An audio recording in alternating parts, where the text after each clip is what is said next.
Real number exercise 1.1 का question number 3, find the LCM and HCF of the following integer by the applying the prime factorization. ठीक है, हमें prime factorization के through इसका LCM और HCF निकालना है। 12, पहले 12 का निकाल लेते हैं। तो 12 कौन से टेबल में जाता है? 2 6 12। ठीक है, 2 3 6, 3 1 3। ठीक है, इसके बाद 15 का करेंगे। 3 5 15, 5 1 5। फिर 21 का क्या आएगा? 3 7 21, 7 1 7। ठीक है, अब उन्होंने कहा है कि सबसे पहले हम लिख लेंगे 12 का क्या है। 12 का है 2 इंटू 2 इंटू 3। ठीक है, 15 का है 3 इंटू 5। ठीक है, 21 का है 3 इंटू 7। ठीक है, तो अब सबसे पहले हम कॉमन देख लेंगे। कॉमन क्या है?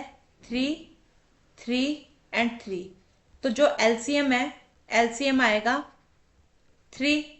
ठीक है, इसके बाद और एचसीएफ भी हम साथ साथ एचसीएफ भी लिख लेंगे। उसमें क्या होता है कि हमारी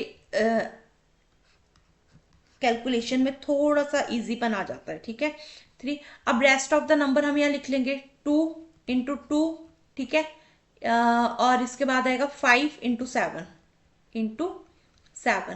ठीक है, तो इसका हम करेंगे 5 2 10 2 20, 23 60, 67 420। तो हमारा 420 एलसीएम आया और एचसीएफ आया 3।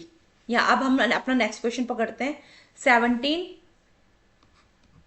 17 का प्राइम फैक्टराइजेशन निकालेंगे। 17 जो है प्राइम नंबर है, ऑलरेडी किसी टेबल में आता है तो अपने ही टेबल में आता है।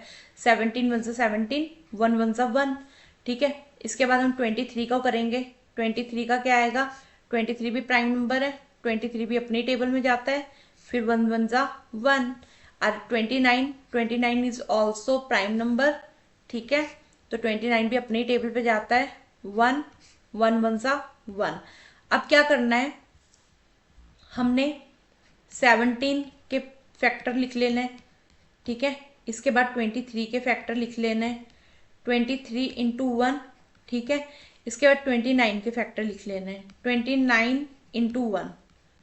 ठीक है, अब इसके बाद हमने एलसीएम और एचसीएफ देखना है। ठीक है, एलसीएम यहाँ लिख लेंगे और थोड़ी दूरी पे एचसीएफ, जैसे मैं बताती हूँ आपको। ठीक है, तो अब कॉमन देखना है। कॉमन क्या है? कॉमन तीनों में 1 है।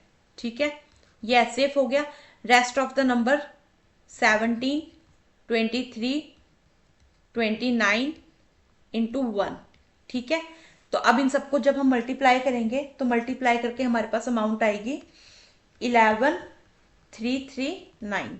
ठीक है, तो ये हमारा सेकंड क्वेश्चन भी डन होता है। अब थर्ड क्वेश्चन, इसका थर्ड पार्ट में क्या है? 8 का।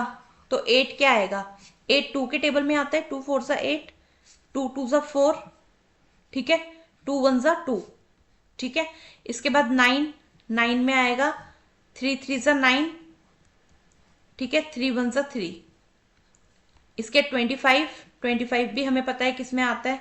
25 आएगा 5 5 25। ठीक है, 5 1 5। ठीक है, इसके बाद हमने क्या करना है?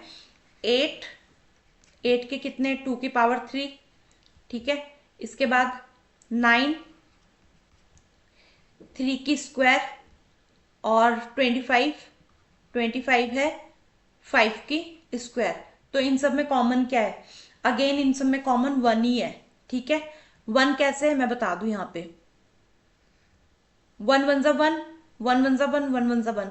तो हमारा अब यहाँ पे मैं लिख रही हूँ एलसीएम 1 और एचसीएफ मैंने बताया था थोड़ी दूरी पे। एचसीएफ आएगा हमारा 1। ठीक है, अब एलसीएम में रेस्ट ऑफ द नंबर क्या है? 2 की पावर 3, 3 की पावर 2 एंड 5 की पावर 2। ठीक है, तो ये बन जाएगा 2 2 4 2 8। ठीक है, 8 3 3 9, 5 5 25। ठीक है, तो ये अब क्या आएगा? 72 और 25 को अगर हम मल्टीप्लाई करते हैं तो ये देखिए क्या आएगा? 72 और 25 को। 5 2 10, 5 7 35, 36। ठीक है, 2 2 4, 7 2 14, 0 6 4 6 3 9 10, ठीक है, 10 का 0, 4 4 8, 1800। तो हमारा एलसीएम निकला 1800 और एचसीएफ 1, ठीक है। यहाँ पे हमारा ये क्वेश्चन डन होता है। कुछ नहीं है, बस आपको अपनी कैलकुलेशन के ऊपर ध्यान देना है। और हाँ, एक चीज और बतानी है, ये पावर वाला सीन मैं बता दूं, मैंने अपने इंट्रोडक्शन पार्ट में भी ये चीज बताई हुई है। एलसीएम में जो है ना, एलसीएम में जाती है हाईएस्ट पावर, ठीक है, और रेस्ट ऑफ द नंबर। और एचसीएफ में लोवेस्ट पावर, एचसीएफ में जाती है लोवेस्ट पावर, ठीक है। मैं बता दूं कैसे, जैसे 1 था, यहाँ पे है, ठीक है। अगर हम यहाँ पे देखो 1 1 1, ठीक है, तो 1 की पावर 1 तो तीनों में है, तो मतलब 1 आ गया एचसीएफ। और एलसीएम में हाईएस्ट पावर, तो हाईएस्ट पावर में कॉमन तो कुछ है नहीं, कॉमन हमारा 1 निकल ही गया था। इसके अलावा रेस्ट ऑफ द नंबर 2 की पावर 3, 3 की स्क्वायर, 5 की स्क्वायर, इस तरीके से ये वाले सम करने हैं, ठीक है। यहाँ पे